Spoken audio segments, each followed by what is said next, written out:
And Holly Williams is joining us right now on the phone from northern Iraq. And I just want to let our viewers know she's on the phone. She's obviously in the middle of a war zone, so there may be some communications issues. But Holly, thank you so much for calling in. As week 2 of this battle for Mosul gets underway, what are you seeing there on the ground from the Iraqi, Kurdish, and U.S. forces, as well as the retaliations by ISIS? Well, Vlad, Kurdish and Iraqi forces are within 10 miles of Mosul, perhaps within 5 miles. According to some accounts. We have to be careful because the Iraqi forces in particular have a habit of saying that they've actually liberated a village or a town when there's still fighting going on there. But they've definitely taken back a whole series of towns and a lot of villages. There haven't been any major setbacks per se, but it's slow going on the front line. And this is really the definition of asymmetrical warfare.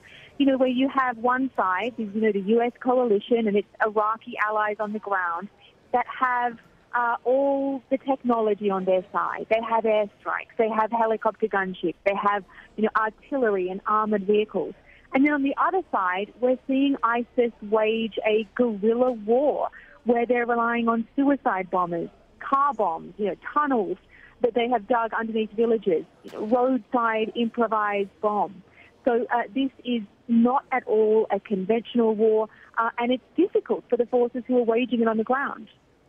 Holly, I don't know if we have a map back there in the control room, but I want you to explain to our viewers why Mosul is so important, what it means for Iraq's future. This ancient city there, very, very close to Syria and obviously in Iraq. What is the importance of that strategic city? Well, it's one of Iraq's biggest cities. Before ISIS blitzed across northern Iraq, it was Iraq's second biggest city, perhaps not now. Some civilians have left. It's Iraq's biggest predominantly Sunni Muslim city, very important for Sunni Muslims in this country.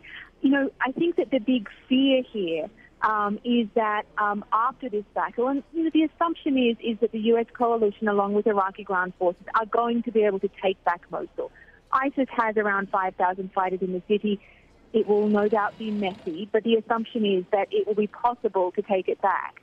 The fears aren't for the battle so much, but for Mosul's future, and that in the aftermath of the battle, we will see chaos and, you know, retributive violence. Mosul is a predominantly Sunni Muslim city, but it's also ethnically mixed, and it's, you know, it's a complicated place. And I think the fear is of a kind of worst-case scenario where you see one of the Sunni militias that's involved in the fighting, perhaps one of, you know, the main Sunni leaders in this region, going into the city and making a power grab or staking a claim. And that then angers the Iraqi government in Baghdad, which is dominated by Shiite Muslims.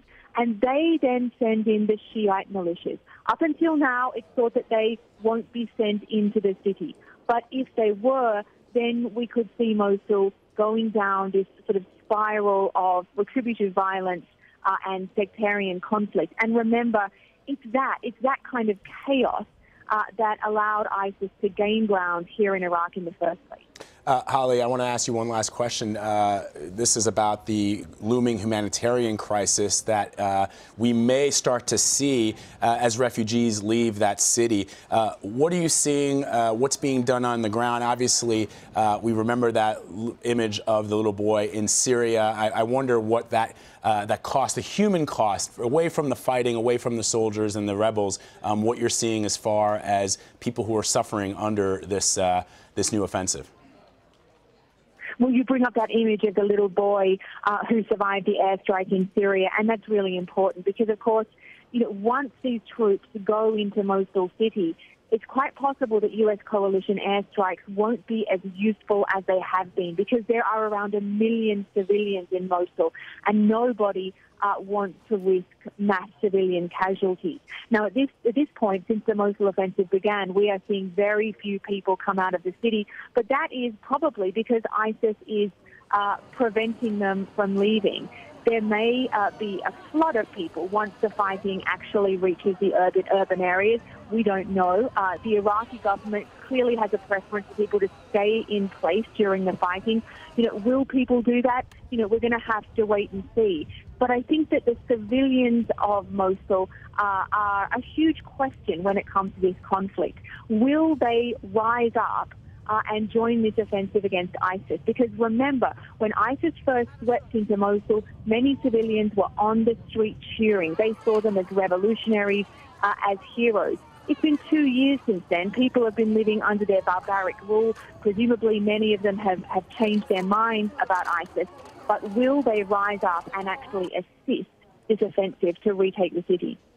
The big question. Holly Williams on the ground for us reporting as this offensive to take Mosul continues. Holly, we appreciate your reporting as always. Thank you.